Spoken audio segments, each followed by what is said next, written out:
Ben McKee, West Rucker, Go Vols 24/7 here on campus following another media availability 8 days out from football time in Tennessee.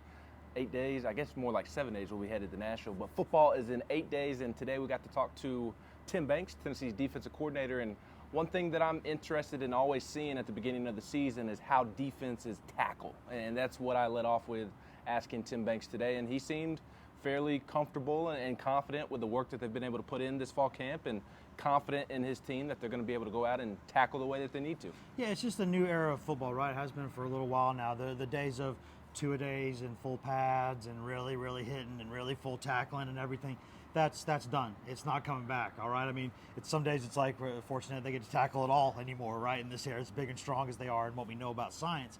But they are able to kind of get themselves in position to tackle, right? If you're pursuing to the ball, if you're showing good technique, if you're hitting the pad the way you're supposed to, if you're tackling the dummies the way you're supposed to, then they think you're ready to go.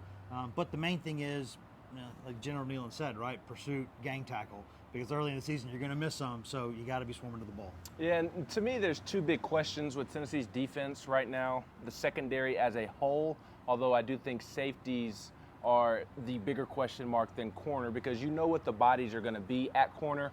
At safety, Tim Banks says it starts with Jalen McCullough, and that he likes the depth after the veteran Jalen McCullough. Yeah, and a lot of people, I realize that's going to be a polarizing topic, right? I mean, Jalen McCullough, Tank's a guy who's played a lot of football at Tennessee. Had a good offseason. Had a really good offseason, had some good snaps, had some less than good snaps, and then last year, unfortunately, had an off-field incident. They're still trying to get cleared up, but a bit of a polarizing presence in some ways outside the program. Inside the program, the guy's beloved. Everybody in the program has never said anything but great things about Tank McCullough, and so he's a guy they're going to rely on going into the season. Maybe Wesley Walker alongside him, Andre Turrentine maybe getting in the mix, Jordan Thomas, if he can get healthy, getting in the mix.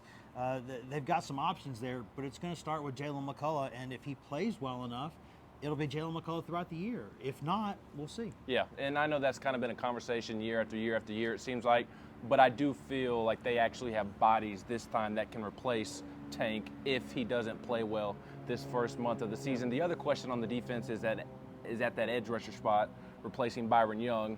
Roman Harrison has had a really nice fall camp, but I think in order for this defense to reach its ceiling, it needs Joshua Josephs and James Pierce to click and play consistent football.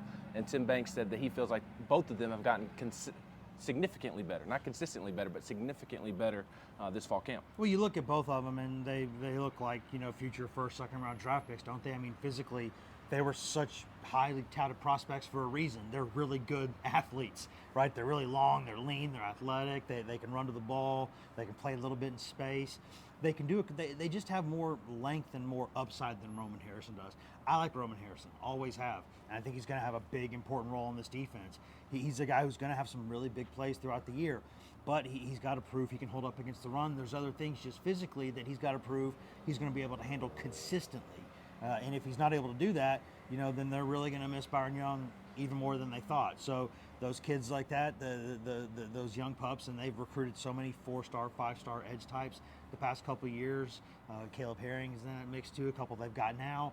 They're building some edge rushers that are going to make this a fierce defense at some point in the future. Absolutely, and Tennessee hopes that it'll click as soon as possible. Tim Banks was certainly confident in the depth that he believes that they have on the defensive side of the ball at multiple positions, and that depth will be on display next Saturday in Nissan Stadium as Tennessee takes on Virginia. For West Rucker, I'm Ben McKee. This is GoVols247.com.